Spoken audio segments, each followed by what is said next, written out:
Halo semuanya, aku Regina Safakusuma dengan NIM P175212554 kasus 97 Prodi K3 Poltekkes Kemenkes Malang. Hari ini saya akan membahas tentang penggunaan EYD dalam karya ilmiah. Penggunaan huruf kapital. Huruf kapital digunakan untuk huruf pertama, kata pertama adalah sebuah kalimat. Juga digunakan pada nama diri seseorang, digunakan untuk unsur nama geografis, bukan untuk jenisnya atau untuk tempat.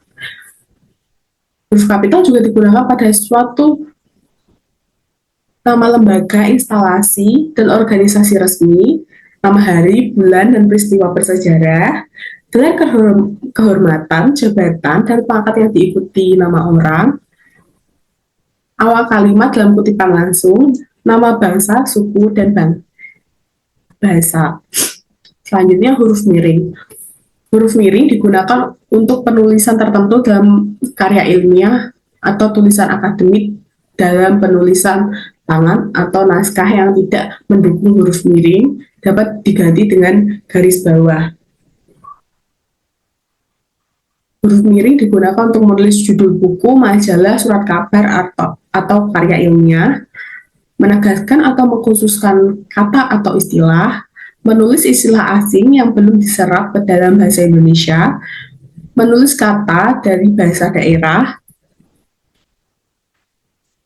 Selanjutnya, penulisan singkatan, akronim, dan angka dalam teks ilmiah. Dalam karya ilmiah, singkatan dan akronim sering digunakan untuk mempersingkat istilah yang panjang, namun penggunaannya harus mengikuti kaidah penulisan yang benar agar tidak menimbulkan ambigu. Satu, singkatan. Singkatan biasanya digunakan untuk singkatan nama orang, gelar, sapaan, atau jabatan diikuti titik.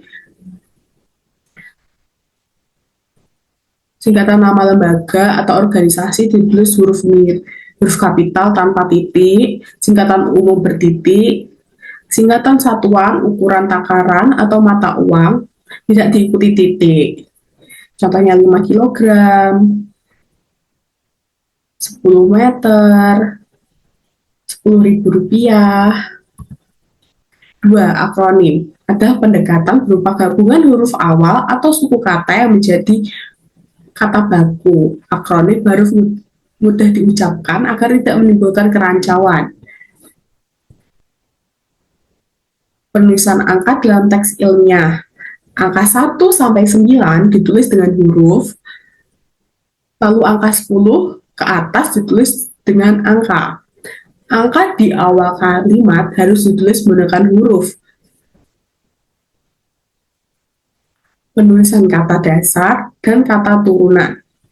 Kata dasar adalah kata yang belum mengalami proses morfologis, belum dapat imbuhan. Sedangkan kata turunan terbentuk karena proses pembubuhan imbuhan. Contoh kata dasar seperti ajar, tulis, bentuk, kerja, dan makan.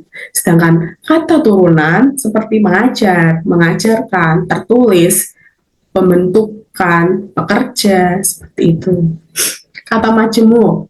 Kata majemuk adalah gabungan dua kata atau lebih yang membentuk makna baru. Tata cara penulisannya tergantung pada tingkat kepaduan makna. Kata majemuk biasa, belum padu, ditulis terpisah. Contoh seperti rumah sakit, meja belajar, ibu kota, tenaga kerja. Sedangkan kata majemuk padu, maknanya sudah menyatu, ditulis serangkai. Contoh matahari, olahraga, dan sapu tangan. Kata depan dan penggunaannya. Kata depan digunakan untuk menunjukkan tempat, arah, atau asal. Banyak kesalahan terjadi karena penulisan keliru membedakan kata depan dengan kata awalan. Ditulis terpisah jika menunjukkan tempat, arah, atau asal. Ditulis serangkai jika berhubungan dengan awalan, imbuhan. Kata serapan. Kata serapan ya adalah kata yang diambil dari bahasa lain, asing atau daerah, yang kemudian disesuaikan ejaan, lafal, dan penulisannya dengan kaidah bahasa Indonesia agar menjadi bagian dari kosakata bahasa Indonesia. Kata serapan muncul karena interaksi masyarakat, kemajuan ilmu pengetahuan, teknologi, seni, atau perdagangan internasional. Contohnya seperti komputer, televisi, telepon, akses, karcis, apotek, sistem.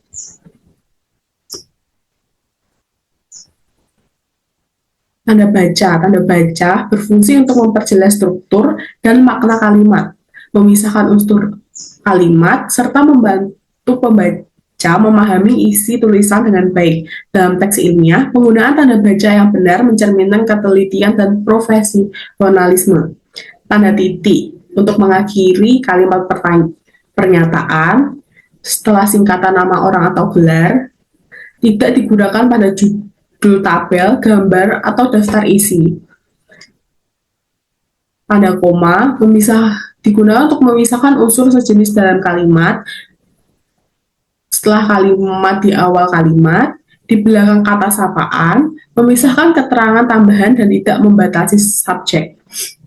Tanda titik 2 digunakan sebelum daftar, perincian, atau penjelasan. Setelah kata yang menunjukkan pernyataan langsung, tidak digunakan setelah kata pengantar seperti yaitu, antara, lain, atau misalnya. Tanda titik koma biasanya digunakan untuk memisahkan kalimat setara yang berkaitan erat, memisahkan unsur untuk daftar yang kompleks. Tanda petik biasanya digunakan untuk mengapit kutipan langsung, mengapit judul artikel, puisi, atau karangan pendek. Tanda tanya dan tanda seru. Tanda tanya digunakan untuk mengakhiri kalimat tanya, sedangkan tanda seru digunakan untuk menyatakan perintah atau seruan. Tanda kurung dan tanda hubung. Tanda kurung digunakan untuk menyisipkan keterangan tambahan, sedangkan tanda hubung digunakan untuk menyambung kata atau penulisan gabungan angka. Terima kasih.